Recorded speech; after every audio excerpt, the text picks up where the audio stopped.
మీ business ఏదైనా మీ ఊర్లో promotion చేయాలంటే అది సుమన్ టీవీతోనే సాధ్యం. ఇప్పుడే సంప్రదించండి.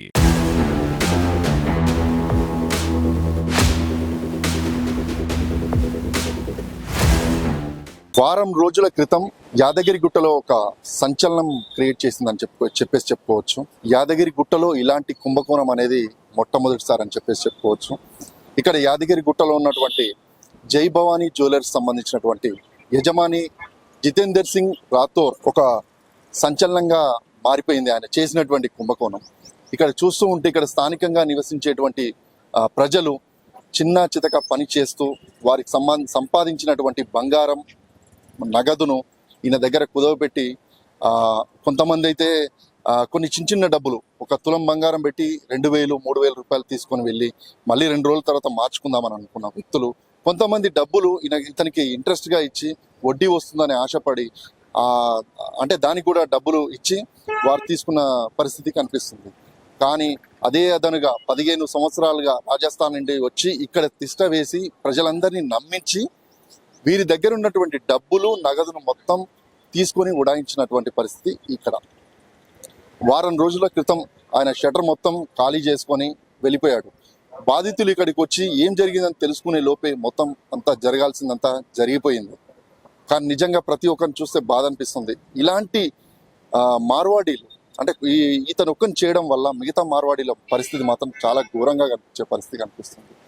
వీళ్ళ పరిస్థితి ఇంకా దారుణంగా ఉంది. మొత్తం చూస్తే 5 కోట్ల పైనే తీసుకొని పరారైనట్టు పరిస్థితి కనిపిస్తుంది. దాదాపుగా 3 కిలోల బంగారం, 1,20,00,000 రూపాయలు. అలాంటి వీళ్ళకి ఇంకా బాధితులు ఇంకా తక్కువగా ఉన్నారు. 200 మందికి పైగా బాధితులు ఉన్నారని తెలుస్తుంది. ఒకరికి ఇంకా తెలియదు, ఇంకా ఊర్లలో ఇంకా చాలా మంది ఉండొచ్చు. కానీ ఇలాంటి వారిని మాత్రం కఠినంగా శిక్షించి వారి డబ్బులు తీసుకొచ్చినట్టయితే నిజంగా వీళ్ళు సంతోషించిన పరిస్థితి కనిపిస్తుంది. మనం కూడా జాగ్రత్తగా ఉండాల్సిన పరిస్థితి ఉండాలి.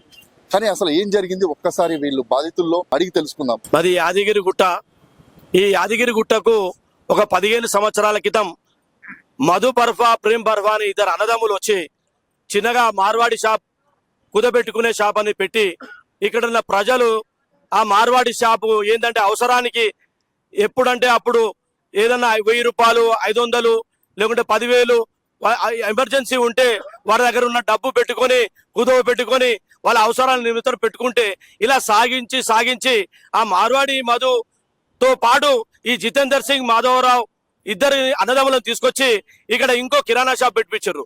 ఆ కిరాణా షాప్ పెట్టిన అతను మళ్ళీ జ్యువెలరీ పెట్టిండ్రు. ఇట్లా ఒకరుగా ఇక్కడ ఒక 10-15 కుటుంబాలు నివసించడానికి ఏర్పాటు చేసుకొని మనం నమ్మబలికి ఇక్కడ ఉన్న ప్రజల దగ్గర అరే వీళ్ళంతా చాలా మంది అయిపోయారు, మనం నమ్మొచ్చు అనే ఉద్దేశంతో పాపం బీదా బిక్కి అనుకో, చిన్న తరాలనుకో, పెద్ద తరాలనుకో, ప్రతి ఒక్క మనిషి ఇక్కడ ఏ స్టేజ్ లో ఉన్న వాళ్ళైనా వాళ్ళు నమ్మబలికి వీళ్ళ దగ్గర బంగారం కానీ డబ్బులు ఎక్కడ పోవనే నమ్మకంతో వాళ్ళ ద్వారా డబ్బులు పెట్టడం కానీ, ఇంట్రెస్ట్ ఇవ్వడం కానీ, లేదా అవసరం నిమిత్తం తెచ్చుకున్న బంగారం పెట్టి తీసుకొచ్చిన డబ్బులుగా ఉన్న వాటిని అన్నిటిని ఉడాయించుకొని ఈ జితేందర్, మాధవరావు సింగ్ ఫ్యామిలీ టోటల్ గా ఇక్కడి నుంచి వెళ్ళిపోయారు. ఆ వెళ్ళిపోయిన నిమిత్తమే ఇక్కడ వాడు పెట్టిన షాప్ దగ్గర రిలే నిరాహార దీక్షలు చేయడం జరుగుతుంది. ఈ రోజు 4వ రోజు అయినా మాకు ఎమ్మెల్యే గారి ద్వారా మాకు న్యాయం జరుగుతుంది అనే ఆశతో ఈ రిలే దీక్షలు కొనసాగుతున్నాయి. దయచేసి ఎమ్మెల్యే గారు కానీ దానికి సంబంధించిన పోలీస్ యంత్రాంగం కానీ మాకు సహకరించి వాడిని నిందితుని పట్టుకొచ్చి మాకు డబ్బులు ఇప్పిస్తారనే ఆశతో ఉన్నాం. పేరు సతీష్ భట్ అండి. నేను ఒక పురోహితుని. రూపాయి జమ చేసుకొని నేను కొంత బంగారం చేయించుకున్న తర్వాత నాకు కొంత అవసరం నిమిత్తం నేను ఇక్కడ నా చైన్ పెట్టడం జరిగింది. పెట్టిన తర్వాత మొత్తం డబ్బులు కూడా అతనికి మేము కట్టిన తర్వాత ఒక్క రోజు ఆగండి అన్న, తర్వాత ఇస్తామని చెప్పి ఈ జిత్తు అనేటువంటి వ్యక్తి మాయ మాటలు పలికి వాళ్ళ మమ్మల్ని మోసం చేసి వెళ్ళిపోయిండు. ఇతను రావడానికి కారణం ఈ పక్కకే ఉన్నటువంటి దుర్గా జ్యువెలర్స్ సంబంధించిన మధు, ప్రేమ్ వాళ్ళిద్దరే 2009 సంవత్సరంలో మధు ఒక్కడు వచ్చిన తర్వాత మెల్లమెల్ల ఇంతింత వట్టుడింత అన్నట్టుగా 15 కుటుంబాలను తీసుకొచ్చిండు. ఇవాళ ఈ యొక్క మరి ఇదంతా కూడా ఈ స్కామ్ జరగడానికి, జిత్తు పోవడానికి కారణం కూడా వీళ్ళే. మేము డిమాండ్ చేస్తా ఉన్నాం, జిత్తు నీకు ఒకటే చెప్తా ఉన్నాం, దయచేసి పేద బిక్కి వాళ్ళు ఉన్నారు, రూపాయి జమ చేసుకొని రూపాయి కష్టం చేసుకొని వాళ్ళు బంగారం చేయించుకుర్రు, డబ్బులు దాచిపెట్టుకుర్రు. నీకు దండం పెడతా ఉన్నాం, నువ్వు ఎక్కడ ఉన్నా కూడా గరీబోళ్లకు మోసం చేయకు, భగవంతుడు చూస్తాడు. ఎక్కడ ఉన్నారా నీ అంతటా నువ్వు వచ్చి లొంగిపోయి మాకు న్యాయం చేయాలి. మాకు ఎమ్మెల్యే గారి మీద కూడా నమ్మకం ఉంది. మొన్ననే చెప్పిండు పోలీస్ యంత్రాంగానికి నేను ఆదేశించిన ఇది తప్పు ముమ్మాటికని చెప్పి ఎమ్మెల్యే గారు చెప్పారు. ఎమ్మెల్యే గారు కూడా మేము కృతజ్ఞత చెప్తా ఉన్నాం. మాకు పోలీస్ యంత్రాంగం కూడా సహకరిస్తూ ఉన్నారు. తొందరలో వారిని పట్టుకుంటారనే నమ్మకం కూడా మాకుంది. దయచేసి అందరి పక్షాన దండం పెడతా ఉన్నాం. రూపాయి జమ చేసుకొని పైసా కూడబెట్టుకొని చేసుకున్న బంగారాన్ని మోసం చేసి వెళ్ళిపోయిండు.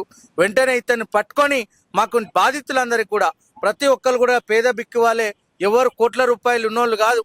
నరసింహస్వామిని నమ్ముకొని బతుకుతూ రూపాయి జమ చేసుకొని ఏదో కొంత ఉండాలి అని చెప్పి ఆశతోటి చేసుకున్న దాన్ని తీసుకొచ్చి పెడితే అలా మోసం చేసిండు.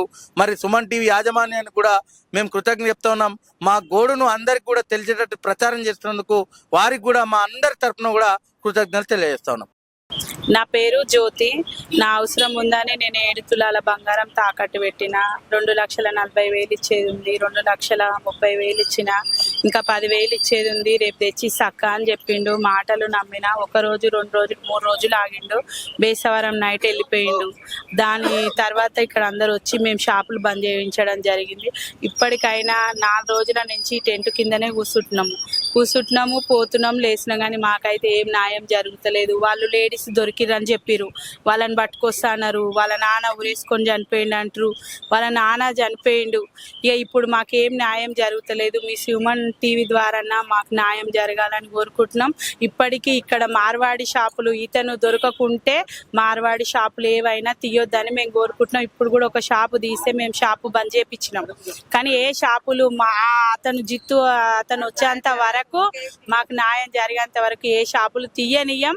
మా పానం పోయినా సరే మేము ఇట్లా మోసం చేసిపోయింది కదా, ఇంకొకటి కూడా ఈ మోసం చేయొద్దు అనేసి కోరుకు. నా పేరు అరుణ. మేము కూడా యాదగిరిగుట్టలోనే ఉంటాము. కాకపోతే అవసర నిమిత్తము మనపురం గోల్డ్ ఉంది, బ్యాంకులు ఉన్నాయి. కాకపోతే ఏంటంటే బ్యాంకులలో మనకు కావాల్సిన అమౌంట్, ఒక అవసరము 1,00,000 రూపాయలు అవసరం ఉందంటే బ్యాంకు వాళ్ళు 1,00,000 రూపాయలు ఇయ్యరు. ఒక 2 తులాలు బంగారం పెడితే తక్కువ ఇస్తారు, ఇక్కడైతే ఎక్కువ ఇస్తారు అన్న ఒక ఆలోచనతోటి వీళ్ళ దగ్గర పెట్టడం జరుగుతుంది. ఎందుకంటే ఒక ఆశ తొందరగా మళ్ళీ వెంటనే ఈ రోజు ఇప్పుడు డబ్బులు పెట్టిన వెంటనే డబ్బులు ఇస్తాడు, ఒక అవసరానికి తొందరగా ఇస్తాడన్న ఒక నమ్మకంతో ఇక్కడికి వస్తాము, పెడతాము. వీళ్ళు ఏంటంటే నమ్మకంతో ఇస్తారన్న. కాకపోతే ఏంటంటే వీళ్ళ దగ్గర 2 తులాలు పెట్టితే 1,00,000 రూపాయలు కాకపోతే ఎక్కువ కూడా ఇస్తారు. ఆ ఉద్దేశంతో వీడికి వస్తాం తప్ప వేరే ఉద్దేశం ఏం లేదు. బ్యాంకులలో పెట్టుకోవచ్చు. నేను 2 తులాలన్నర బంగారం పెట్టిన, మళ్ళీ నెల కాకముందుకే డబ్బులు కట్టేసిన. 90,000 రూపాయలు కట్టేసిన. 90,000 రూపాయలు కట్టేసిన. ఇంకా 12,000 కట్టాలి. కట్టినాక రేపు పొద్దున రామ్మ బంగారం ఇస్తా, ఈ 12,000 కట్టేసిపో, బంగారం ఇస్తా అని చెప్పిండు. తెల్లారు వచ్చే వరకల్లా లేడు. కాకపోతే సార్ ఇది ఏంటంటే ఈ మార్వాడీలో అంతా ఊరుకు చేరి ఊర్లో ఉండి ఎక్కువ వడ్డీ ఆశలు చూపించి చిన్న వాళ్ళ దగ్గర కూడా ఎక్కువ 1,00,000 రూపాయలు ఇస్తానికి మిత్తిస్తా అని చెప్పి ఆశ చూపించి మిత్తి వస్తుందంటే ఎవరైనా ఆశ పడకుంటుండారు కదా సార్. 10 రూపాయలు వస్తుందంటే ఎవరైనా ఆశ, చిన్న పిల్లలకు కూడా ఆశ ఉంటది. బంగారం షాపులు అవసరాలు పెట్టుకుంటుండే, ఇవాళ వాళ్ళే అవసరాలు అవుతున్నారు, వాళ్ళే మాదిగోళ్ళు అవుతున్నారు, వాళ్ళే కోంటోళ్ళు అవుతున్నారు. అన్ని వాళ్ళే అయ్యి మొత్తం వాళ్ళు ఊరును మొత్తం ఆక్రమించేసి, ప్రతి ఊరును కూడా ఆక్రమించేసి వాళ్ళు మొత్తం షాపులన్నీ జనాలను ఇట్లా వాళ్ళ ప్రలోభ పెట్టి, డబ్బులకు ప్రలోభ చేసి వాళ్ళ దగ్గర ఈ విధంగా లక్షలు తీసుకొని, ఆశ చూపించి లక్షలు తీసుకొని బంగారాలు వాళ్ళ దగ్గరనే పెట్టుకొని ఇట్లా పైసలు తీసుకొని ఈ విధంగా ఉడాయిస్తున్నారు. ఒక్కొక్కసారి యూట్యూబ్లలో చూస్తున్నాం మార్వాడీలు ఇట్లా పెద్ద కావడానికి కారణం ఏంటి, వాళ్ళ పూజలు ఏంది అని అనుకుంటున్నాం. మేము కూడా వెతుక్కుంటుంటే అవునే ఇలా ఎంత మంచిగా వీళ్ళు పెద్దగా అవుతున్నారు, వీళ్ళ ఏంటిది రహస్యం అని ఇదే రహస్యం. ఊర్లో చేరి ఆ మందిని ముంచి పోతున్నారు కాబట్టి వీళ్ళు పెద్దగా అవుతున్నారు. అంతే, ఒక్కటే ఉంది, మందిని ముంచి పోతారు. వీళ్ళ రహస్యం ఇదే. ఊరు ప్రతి ఊర్లో చేరుతారు, ఒక్కడు వస్తాడు 10 మందిని పిలుచుకుంటాడు, ఒక్కడు మొత్తం వాళ్ళంతా ఒకటే ఉంటారు. ప్రతి అందరూ ఒక్కటే, వేరే ఏముంటారు. కుటుంబాలన్నీ ఒకటే ఉంటాయి. మందిని ముంచుతారు, ఉడాయిస్తారు, అందుకు పెద్దగా అవుతారు. 10,000 ఉన్న జాగా కూడా 50,000 పెట్టి కొంటారు. ఎక్కడికెళ్ళి వస్తాయి వాళ్ళకి డబ్బులు? మా మీదనే తీసుకుంటారు, మా పైసలు పెట్టి మా దగ్గరనే కొని మమ్మల్నే ముంచుతారు. అంతే. సుమన్ టీవీ వాళ్ళకు ధన్యవాదాలు. ఈ ద్వారా ప్రపంచానికన్నా తెలవాలి, మాలాగా ఇంకొక అక్క చెల్లెలు మోసపోవద్దు, ఏ అన్నదమ్ములు కూడా మోసపోవద్దు. వినతి మేము ఇదే పోలీసు వాళ్ళకు కూడా చెప్తున్నాము, ఇది మాకు వచ్చేటట్టు ఉంటే దయచేసి మాకు అతన్ని పట్టుకొచ్చి మాకు న్యాయం చేయాలని మేము కోరుకుంటున్నాం. నా పేరు స్వప్న. ఆయన జితు అనే వ్యక్తి 10 సంవత్సరాల నుంచి నాకు తెలుసు. ఆయన నా దగ్గర నేను నా పిల్లల ఫీజుల కొరకు డబ్బులు గోల్డ్ తాకట్టు పెట్టడం జరిగింది. దానికి పైసలు కూడా కట్టినా. 3-4 డేస్ బ్యాకే కట్టిన తర్వాత అక్క నేను రేపు ఇస్తా అని చెప్పేసి అన్నారు. గత 3వ రోజు మా హస్బెండ్ ని కూడా అక్కడికి పంపించిన. వాడిగా ఆ రోజు నైటే వెళ్ళిపోయిండు. మాకు సాయంత్రం డబ్బులు ఇస్తా అన్నాడు. అక్కడ నుంచి రాత్రి వెళ్ళిపోయిండు. మేము ఫోన్ చేస్తే స్విచ్ ఆఫ్ ఉంది. మార్నింగ్ వచ్చి చూసేసరికి షాప్ కి లాక్ కూడా వేసలేదు ఇక్కడ. మాకు న్యాయం జరగాలని కోరుకుంటున్నాం. అంతకు మించి ఇంకా మేము ఏం చేయలేము. పోలీస్ స్టేషన్కి వెళ్తే కూడా అక్కడ ఆడవాళ్ళ పైన వాడు అనేటోడు దొరకాలంటే వాళ్ళ భార్యలను పట్టుకొస్తేనే వానికంటూ ఏమన్నా జరుగుతుంది. కానీ వాళ్ళ భార్యల పైన కేసు పెట్టొద్దు. ఇక మీరు అక్కడ నుంచి వచ్చే రాష్ట్రం చేంజ్ అయితే ఇక్కడ దొరకరు వాళ్ళు, ఇది మన చట్టంలో లేదు అని అంటారు. మన ఊర్లో మన దగ్గర ఎవరన్నా ఏదైనా జరిగితే మన ఇంటికి వస్తారు పోలీసు వాళ్ళు, అడుగుతారు, అమ్మ నీ కొడుకెట్టి వేయండు, నీ భర్త ఈ నేరం చేసిండు అని అడుగుతారు. మరి ఇక్కడున్న చట్టానికి అక్కడున్న చట్టానికి ఏం తేడానో మాకైతే తెలియదు. కానీ వాళ్ళ భార్యలను తీసుకొస్తేనే కదా మాకు కూడా న్యాయం జరిగేది. ప్రతి భర్త భార్యకు తెలియకుండా అయితే వెళ్ళరు. వాళ్ళ భార్యలను తీసుకొని వచ్చి మాకు తగు న్యాయం చేయాలని కోరుతున్నాను. ఒక వ్యక్తి ఇప్పుడు మలపురం గోల్డ్ కు వెళ్ళాలి. ఈ వ్యక్తి ఏమైందంటే ఇంటికి వచ్చి అన్న చెల్లె అక్క అనే సత్సంబంధాలను ఏర్పరచుకున్నారు అందరితోటి. ఈ జితు అనే వ్యక్తి 10 సంవత్సరాల క్రితం ఈ మధు ప్రేమ అనే వాళ్ళని తీసుకొచ్చి ఇక్కడ పెట్టిండు కదా ఇతను. ఈయన ఏం చేసిండంటే వాళ్ళు నన్ను మోసం చేసిండు, తీసుకొచ్చిన మార్వాడిలో నన్ను మోసం చేసిండు, అక్క మేము కూడా బతకాలి కదా అంటే నమ్మినాం అతన్ని. మనుషులనే నమ్ముతాం కానీ జంతువులను అయితే నమ్మం కదా సార్ మనము.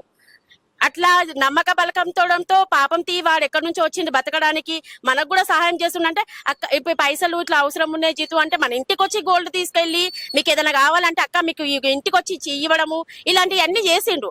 అప్పుడు నమ్మకం ఏం చేస్తాం సార్ మేము, అట్లా నమ్మడం జరిగింది అంతే. నేనైతే మా పిల్లల ఫీజు కోసమే నేను అక్కడ పెట్టడం జరిగింది. ఆయనకి ఏదో ఇంట్రెస్ట్ ఇవ్వడం కానీ అట్లాంటివి ఏం చేయలేదు.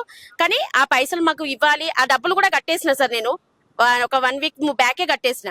అందులో మేము మా ఇంటి దగ్గర ఒక చిన్న ఫంక్షన్ అయితే నేను ఆయనని కాంట్రాక్ట్ లేకుండా పోయింది. ఆడికి మా హస్బెండ్ ని పంపిస్తే రేపిస్తామన్నా అని అన్నారు. అదే రోజు నైట్ ఆయన వెళ్ళిపోవడం జరిగింది. చూస్తున్నారు కదండి, మరొక బాధితుడు ఉన్నాడు. దాదాపుగా 4 లక్షల రూపాయలు అప్పిచ్చాడంట. 5 లక్షలు ఫస్ట్ ఇచ్చాడంట, తర్వాత 4 లక్షలు ఇచ్చాడంట, 3 తులాల బంగారం పెట్టి మొత్తంగా ఇతను మొత్తం ఇల్లు గుల్లా అయిపోయిన పరిస్థితి కనిపిస్తుంది. ఒకసారి అడిగి తెలుసుకుందాం, ఎందుకు పెట్టాడు, ఎందుకు ఇచ్చాడు, దేని గురించి ఇచ్చాడు, చెప్పండి. దేని గురించి అంటే ఇది మొదటి నుంచి మాకు బియ్యం ఖాతాకు పరిచయం అయితే మన ఎప్పుడైనా హైదరాబాద్ నుంచి నాకు ఇల్లు కిరాయిలు వస్తాయి, ఇళ్ళకు ఆయన ఖాతాలనే వస్తాయి. అట్లా కొంత నమ్మినాం. మన పోతాడన్నా ఆ రోజు 35,000 వచ్చినాయి. అవి కూడా ఆయన వేసుకొని పోయిండు.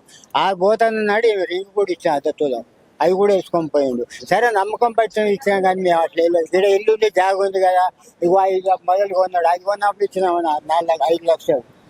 అది ఇల్లు కూడా ఉంది కదా, అదే పనికి ఇచ్చిందో మాకు తెలియదు. ఈ బంగారం షాప్ ఉంది, ఆడు కిరాణా షాప్ ఉంది గల్లీలో. ఈ 4 ఉన్నాయని వచ్చి లేకపోతే ఒకటి చెప్తున్నాను, మీరు డబ్బులు ఇచ్చింది మిత్తి గురించి ఇచ్చారా లేకపోతే దేని గురించి? డబ్బులు మాత్రం 3 రూపాయలు మిత్తి కోసం 3 రూపాయలు ఇస్తాం అంటే బ్యాంకులకు వెళ్ళి తెచ్చి ఇచ్చినాం. ఇల్లు కూడా పెట్టిన పైసలు ఆడ పెట్టి తెచ్చి ఇచ్చినాం. అట్లా ఇక్కడ చూస్తున్నారు కదండి, వీళ్ళ బాధితులను చూస్తే చాలా వర్ణనాతీతం అనిపిస్తుంది. ఎందుకంటే బాండ్ పేపర్లు కూడా రాసిచ్చాడు. ఎందుకు అంటే ప్రతి ఒక్కరిని ఇక్కడికి కూలీ పని కోసం వచ్చి ఇక్కడ బంగారు జ్యువెలరీ షాప్ పెట్టి ఇక్కడ ఉన్నటువంటి స్థానికులను అక్క, అమ్మ, తమ్ముడు అనే పేర్లతో సంబంధం కలుపుతూ ఇలాంటి వారిని దాదాపుగా ఈ వ్యక్తిని చూస్తే నిజంగా ఈయన దగ్గర ఉన్న డబ్బులు లాస్ట్ వెళ్ళిపోయే టైంలో ఆయన చేతి మీద ఉన్న ఉంగరాలను కూడా తీసుకెళ్లిన పరిస్థితి కనిపిస్తుంది. ఇక్కడ దాదాపుగా చాలా మంది బాధితులు కూలి పని చేసుకుంటూ ఆటోలను నడిపిస్తూ వారు వ్యక్తిగత అవసరాల కోసం పెద్ద మరపురం లాంటి బ్యాంకుల్లో పెట్టడానికి కొంచెం సమయం పడుతుంది. వీళ్ళ దగ్గర పెడితే ఇమ్మీడియట్ గా డబ్బులు ఇస్తారనే ఆశతో ఇక్కడ పెట్టడం జరిగింది. అదే విధంగా కొంతమంది అయితే అత్యధికంగా మిత్తి వస్తుందని చెప్పేసి 3 రూపాయల మిత్తి వస్తుందని చెప్పేసి ఇక్కడ పెట్టారు. కానీ ఈరోజు అదే వీళ్ళ కొంప ముంచిందని చెప్పేసి చెప్పుకోవచ్చు. ఇంకా తెలియని బాధితులు చాలా మంది ఉండొచ్చు. ఎన్నిసార్లు పోలీసులు కానీ చాలా మంది అవేర్నెస్ ఉన్న వ్యక్తులు కూడా చెప్పినా కానీ కొంతమంది దుర్మార్గులు వీళ్ళను మచ్చిక చేసుకొని ఈ డబ్బులు కొల్లగొట్టిన పరిస్థితి కనిపిస్తుంది. ఇలాంటి వారి పట్ల చాలా జాగ్రత్తగా ఉండాలి. పోలీసులు కూడా పదే చెప్తున్నారు, సైబర్ నేరాలు జరుగుతున్నాయి, ఇలాంటి వారిని నమ్మొద్దు. ఎందుకంటే వీళ్ళకి ఎలాంటి అనుమతులు లేవు. వీళ్ళు ఎట్లా ఇస్తారు డబ్బులు? ఎలాంటి గవర్నమెంట్కి ఎలాంటి ట్యాక్సులు కడుతున్నారు వీళ్ళు ఇంట్రెస్ట్కి ఇవ్వడానికి? ఇది తెలియకుండా ప్రజలు చాలా మంది 3 రూపాయల మిత్తి వస్తుంది సడన్ గా ఇస్తున్నాడు అని చెప్పేసి తాను కూడా మోసం చేయడానికి 15 ఏళ్ళు పట్టింది. 15 ఏళ్ల తర్వాత వీళ్ళందరి మచ్చిగా అయిన తర్వాత వీళ్ళని ఒకేసారి 5 కోట్లు 6 కోట్లు వేసుకపోవచ్చు అనే ఉద్దేశంతో ఈ మార్వాడీలు చేస్తున్న పరిస్థితి కనిపిస్తుంది. ఒక మార్వాడి చేసిన పరిస్థితి మిగతా మార్వాడీల పరిస్థితి చాలా ఘోరంగా కనిపిస్తుంది. ఎందుకంటే ఆయన చేసిన పనికి మిగతా వాళ్ళు బతకలేని పరిస్థితి కనిపిస్తుంది. యాదగిరి గుట్టలో దాదాపుగా 15 మంది మార్వాడీలు ఉన్నారు. ఇలా దాదాపు చూస్తుంటే రాష్ట్రం మొత్తం చాలా మంది ఉన్నారు. ఇప్పటికైనా మేల్కోనండి ప్రజలారా. మిత్తిల కోసము, ఆశల కోసము అన్న అని పిలుస్తున్నాడు, తమ్ముడు అని పిలుస్తున్నాడు అని పెట్టుకోకుండా ఇలాంటి వాటిలో పెట్టుకోకండి. ఎలాంటి అనుమతులు లేవు వీళ్ళకు. ఏ క్షణాన్నైనా వెళ్ళిపోవచ్చు. సమానం ఉంది, షటర్ ఉందని అనుకోవద్దు. వీళ్ళు ఇల్లులు కూడా కొంటారు. 5 కోట్లు అంటే దీన్ని విలువ చేస్తే 1 కోటి రూపాయలు ఉన్నా కానీ 4 కోట్లు లాభమే కదా వాళ్ళకి. ఇలాంటి వారి పట్ల చాలా జాగ్రత్తగా ఉండాలని చెప్పి సుమన్ టీవీ కూడా కోరుకుంటుంది. వీళ్ళ పక్షాన కూడా పోలీసులను అలర్ట్ చేయడానికి కూడా సుమన్ టీవీ ముందు ఉంటుంది. ప్రతి ఒక్కరు కూడా అవగాహన తెలుసుకోవాలి. ఎవరి దగ్గర పెట్టేటప్పుడు బ్యాంకులు ఉన్నాయి, మంచి మంచి బ్యాంకులు ఉన్నాయి, వీటి దగ్గర పెట్టొచ్చు కదా. సో ఇలాంటి బాధితులను చూసి ఎక్కడైనా మార్వాడి షాపుల దగ్గర కూడా తాకట్టు పెట్టి బంగారం పెట్టి ఎక్కువ నగదు వస్తుందని మాత్రం తీసుకోవద్దు. ఇది ఇక్కడ ఉన్నటువంటి పరిస్థితి. మార్వాడిలను వెళ్ళగొట్టండి, వెళ్ళగొట్టండి. మార్వాడిలను వెళ్ళగొట్టండి, మార్వాడిలను వెళ్ళగొట్టండి, మార్వాడిలను వెళ్ళగొట్టండి, మార్వాడిలను వెళ్ళగొట్టండి, మార్వాడిలను వెళ్ళగొట్టండి, మార్వాడిలను వెళ్ళగొట్టండి. ఇంకెవరన్నా